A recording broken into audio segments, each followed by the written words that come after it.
샬롬.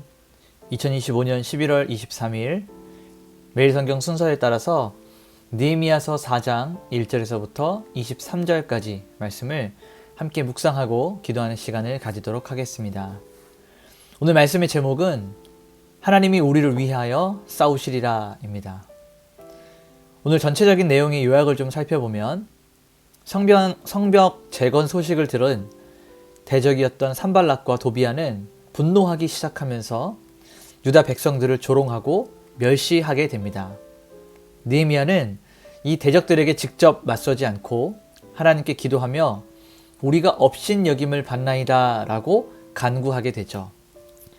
이 모습을 살펴볼 때 느헤미야는 늘 기도의 자리에 서 있었던 것을 우리는 볼 수 있습니다. 백성들은 이 조롱 속에서도 역사하는 마음을 가졌으므로 이 성벽이 절반이나 연결된 것을 확인해 볼 수 있습니다. 이스라엘의 대적들은 군사적인 공격을 계획했고 유다 백성은 이로 인하여서 두려움과 낭망에 빠지게 됩니다.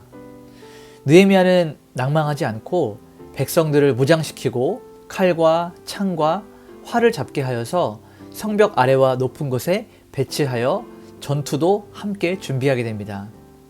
느헤미야는 백성들에게 하나님을 기억하고 싸우라 라고 독려하며 건축과 전쟁을 병행하는 이중 전략을 실행하게 되죠. 백성들은 무기를 잡은 손과 역사하는 손을 번갈아가며 사용하면서 밤에도 옷을 벗지 않고 준비태세를 유지하게 됩니다. 오늘 이 말씀들을 한 절 한 절 살펴보면서 오늘 성경이 말하고 있는 진리를 함께 나누도록 하겠습니다. 먼저 첫 번째 단락에서는 대적들의 조롱과 느헤미야의 기도가 1절에서부터 6절까지 나오게 됩니다. 먼저 1절에서 3절을 보게 되면 성벽이 재건되고 있다는 소식 때문에 산발랏이 심히 분노하고 격분하는 그 모습을 볼 수 있습니다. 그러면서 혼자 스스로 화가 난 것에서 그치는 것이 아니라 유다 사람들을 조롱하고 그들을 비난하고 힐난하기 시작합니다.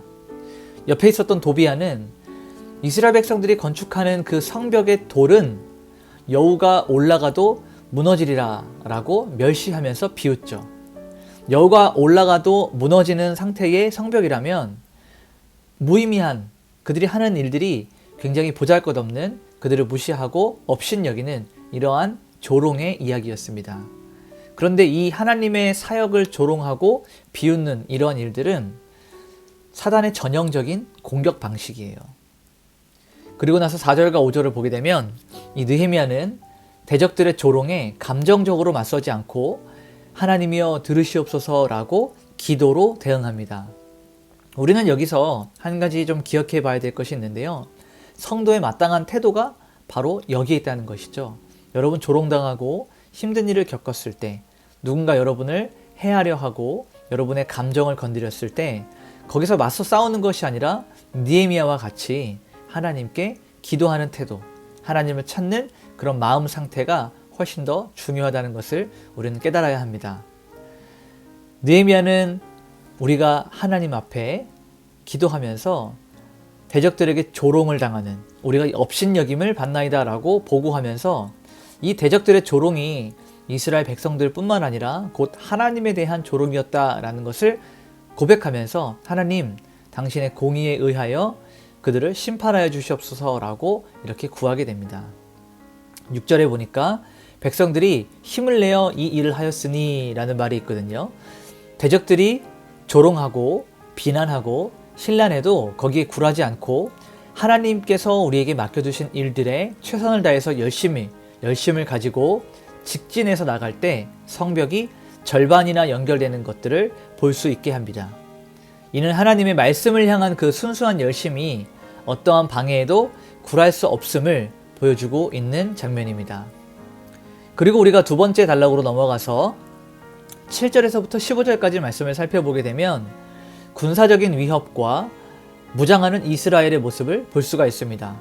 7절과 8절에 이 성벽이 절반이나 연결되자 산발랏과 도비아, 암몬, 아스돗 사람들 이런 대적들은 심히 분노하여서 예루살렘을 군사적으로 치기로 모의하고 그들을 요란하게 할 것을 모략합니다.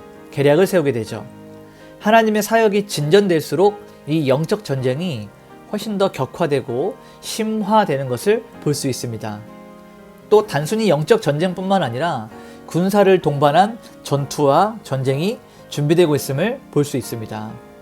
구절을 보니까 느헤미야가 우리가 우리 하나님께 기도하며 파수꾼을 두어서 주야로 방비하기로 결정한 모습을 확인해 볼 수 있는데요. 밤에 있는 파수꾼은 아침에 날이 밝아올 때까지 적의 동향을 살피고 상대가 우리를 어떻게 공격해 올 것인지 보초 역할을 하는 그런 직책을 가진 사람입니다. 이는 우리가 기도하고 아무것도 하지 않은 이런 방관적인 태도를 말하는 것이 아니라 기도와 더불어서 현실적인 준비를 병행하는 우리 개혁주의가 이야기하는 그 정수, 우리가 믿고 그 믿음대로 행하는 이 실천적인 모습들까지 함께 보여주고 있습니다. 그리고 10절에서 12절을 보게 되면 이런 일들 가운데도 많은 이스라엘 백성들은 내부적으로 두려움과 마음이 떨어지는, 낙심하는 이런 일들이 생겨나게 되죠. 그들이 뭐라고 이야기하냐면 흙 무더기가 아직도 많거늘 이렇게 이야기해요. 우리가 이 성을 완수할 수 없을 것이다 라고 하는 이런 어려운 일들 앞에서 좌절하는 모습을 보여주기도 합니다. 13절과 14절을 보게 되면 느헤미야는 그러한 백성들을 잘 독려하면서 또 칼과 창과 활을 들게 하여서 성벽 뒤와 낮은 곳, 높은 곳과 낮은 곳에 세우고 무장을 시켜서 두려워하지 말라라고 이야기합니다.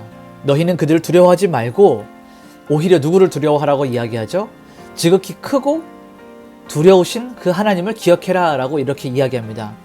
여기에 덧붙여서 너희의 형제와 너희의 자녀와 너희의 아내와 너희의 집을 위하여 싸우라 라고 독려하게 됩니다.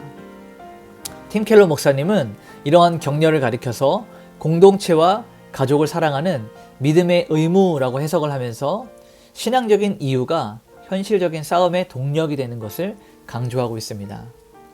마지막 세 번째 단락을 보게 되면 건축과 방어가 병행되는 모습을 볼 수 있습니다. 16절에서 18절을 보게 되면 백성들의 절반은 일을 하고 절반은 무기를 잡는 이 이중사역을 감당하게 되죠. 건축자들은 허리에 칼을 차고 건축을 하기 시작했어요.